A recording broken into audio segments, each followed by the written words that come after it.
But going backward is absolutely, unequivocally, and forever unworkable, for a number of well-known reasons. One is the grandfather paradox, meaning you could always go back in time and kill your grandfather, and then you'd presumably never have existed in the first place. Another is that even if you went back and did nothing, you'd almost certainly have some of the same molecules your younger self had been using incorporated into your body. And so the same molecule would be in two different places at once, and that can't happen. The third reason is just a mechanical problem. The only way into the past that anyone knows of is the famous wormhole route. But putting matter through a wormhole is like putting a Meissen vase through a pasta machine. Anything going through it is going to come out the other end crushed and scrambled and no good for anything. But, there is a workaround. The Warren Labs insight was that even if you can't send matter into the past, that still doesn't rule out every possibility.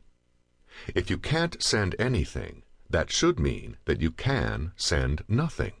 And nothing, roughly speaking, includes electromagnetism.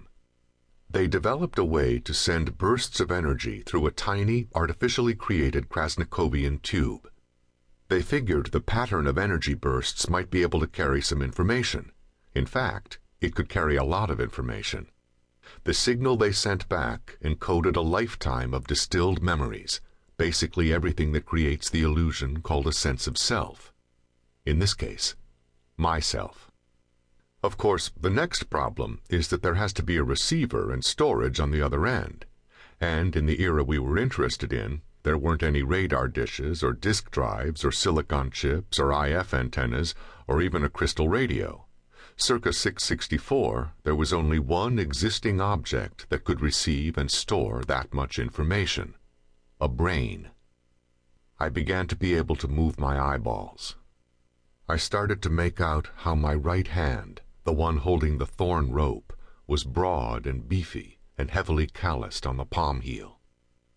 Its nails were long and sharpened and inlaid with T-shaped carnelian studs, and the fingers were tattooed with red and black bands like coral snakes. A jade scale bracelet stretched from the wrist almost to the elbow. Like the section I could see of my naked chest and my cauliflowerish left knee, it was crusted with bright blue clay. Score one for the Freaky Friday team, I thought. I really was in another person's body. Specifically, I was in the brain of someone named Nine-Fanged Hummingbird. We, that is, we at the Warren Project, knew a little about him. He was the patriarch of the Ocelot clan and the Ahau, that is, the king or overlord or warlord of the city of Ish, and of the roughly 2,000 towns and villages in Ish's orbit. He was the son of the 12th Ahau, 22 Burning Forest, and Lady Cyclone. Today, he was 48 years and 61 days old. He'd been sitting in here fasting for about 42 straight hours, and he was about to emerge at dawn to be re-enthroned for a second 20-year period as the Ahau. There was a bowl of hot embers 5 inches to the north of my left knee, and without thinking about it, I peeled the rectangle of blood-soaked paper off the reed mat and held it over the heat.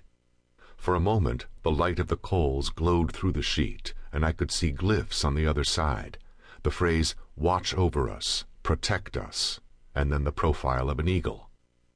More specifically, it was a harpy eagle, Phrasietis harpia.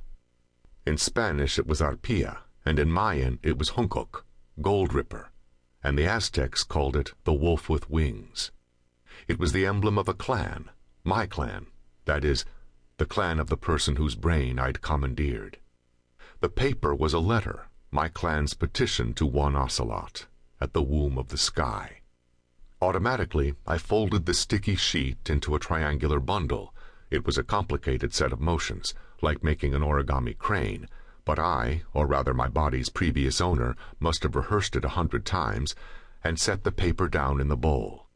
It must have been soaked in some kind of copper salts, because it sizzled and then sputtered into green flame. My tongue throbbed. I pulled it in. No, wait. I pulled. Nothing happened. I tried to swallow, and then just to close my mouth over my tongue.